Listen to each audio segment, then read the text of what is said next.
So welcome to Labour Conference, everybody. Got with General Secretary Dave Ward with me. How you doing, Dave? Yeah, good, Chris. Yeah. Good morning. So we're going to talk to Karen Rose shortly, and Karen's going to talk to us about the BT motion we got carried out on which we want to specifically talk to you about the Royal Mail. You just got up. Obviously, the motion was about the Labour Party committing to renationalise the Royal Mail when it reaches government. Hopefully, we hope that's sooner rather than later. But actually, you took the opportunity to set out exactly what's happening in Royal Mail, exactly what our members have faced, and the conference were on their feet backing it. I think another show. We're here at the Royal Mail stall, aren't we?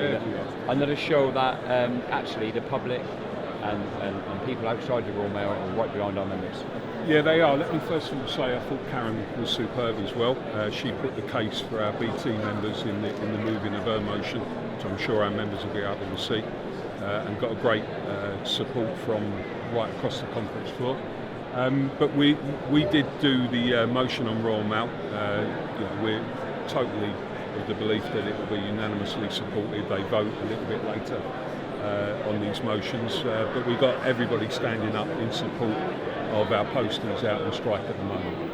And we were able to use the motion to really explain, you only get 3 or 4 minutes, but to explain how Royal Mail are basically down dialing the service, how they're doing dodgy deals with private equity investment groups, and we called upon Labour to support us with a number of policies. One was to get in there now and hold the government to account about what's going on with this VASA investigation which the government are currently undertaking. We called upon them to commit totally to using the universal service as a cornerstone for the modernisation plans, and we've got some great ideas on that, how we can expand the role of postal workers, secure jobs for the future and better services that will help grow local economies and regional economies. And we also called upon Labour to absolutely unequivocally commit to renationalising Royal Mail when they get into government, and let's hope that's soon, sooner rather than later, given some of the economic situations that are unfolding at the moment with the pound and everything. It was a good motion. I think the highlight of it was that we did get all those who were able to physically stand up to actually get up and stand up in support of postal workers. So for us, a good morning's work. One of the things that I, listening to Karen and then obviously listening to you was, this is, you've said this many times about we have to connect our industrial and political strategy. They can't work in isolation. This is probably the best example to our members of how, we focused our political work on what happens in the workplace. So today, we've got 2 massive live disputes, and both Karen and yourself have been live on the BBC, moving your speeches.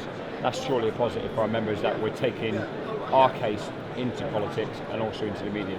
Well, we have to do that, and that's the commitment we've always made to our members. We're in politics to, first and foremost, support them in their jobs, to develop policies that are going to be in the long-term interests of customers, of workers, and to call out when you need to, which we've done today, the excesses of bosses, and that's what we've been able to do through the 2 motions we put.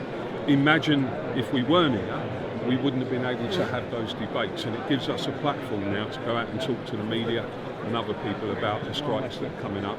I would continue to say to our members, we want to find resolutions to this, and by exposing what's going on in BT, in the post office, in Royal Mail, our cleaners and engineers are also taking a ballot this week, which will deliver, we're confident, another massive yes vote.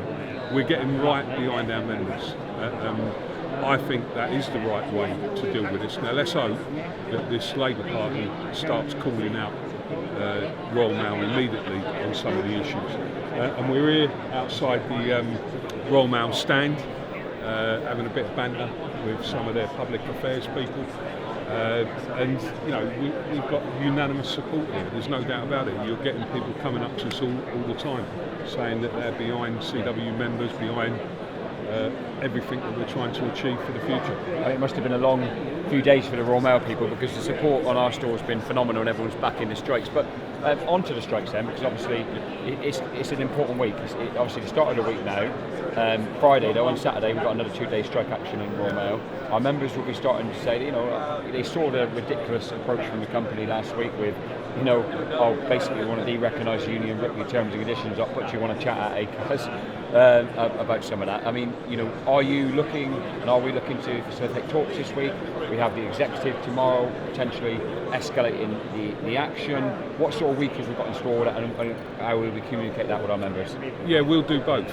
We'll offer again fresh talks with the company. I have to say, you know, the position that they put forward was an absurd proposition. To open up a chasm between the union and the company more than what it already was a problem by ripping up all of the agreements, serving notice on all the agreements to get to our members. I think it's clearing the pathway for a P&O style sort of attack on our members' terms and conditions, and to change fundamentally the services that we offer to the public. To do that, and at the same time actually then go, by the way, let's go to ACAS. I mean, it's just not to be taken seriously. What we will put forward is a serious approach to try and resolve this dispute. You know, we'll be clear about the areas where we believe we can reach an agreement on, and what will be in the interest of customers as well, and the company.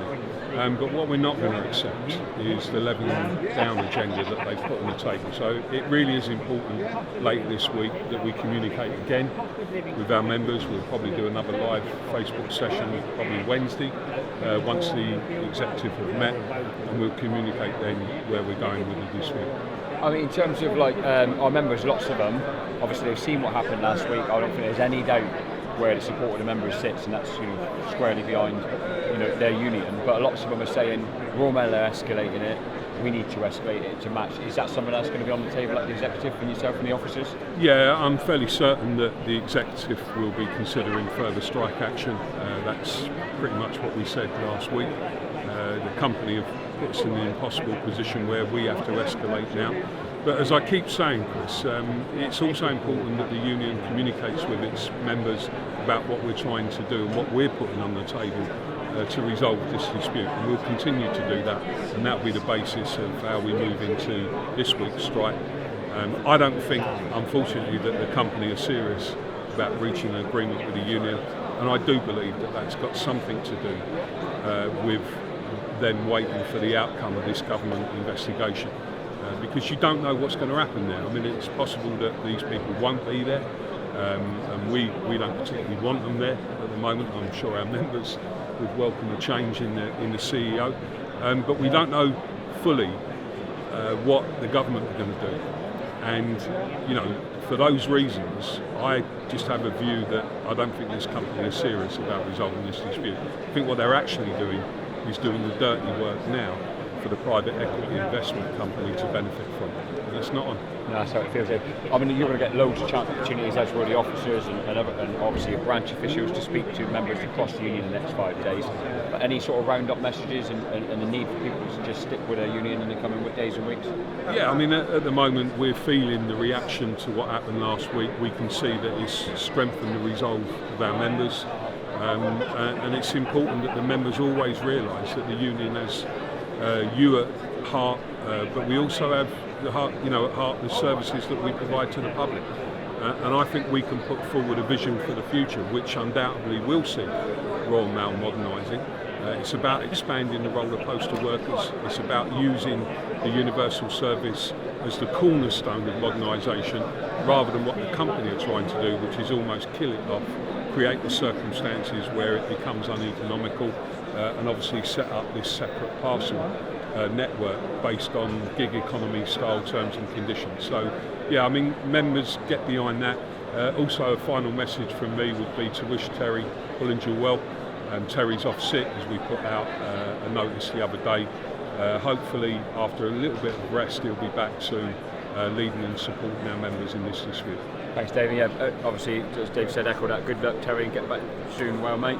Our Royal Mail colleagues, we did offer them to come and have a chat with Dave, but they weren't up for it, were they? But that probably says everything, doesn't it? Loads more comms coming at you this week. Stick behind the union, everyone. Thank you.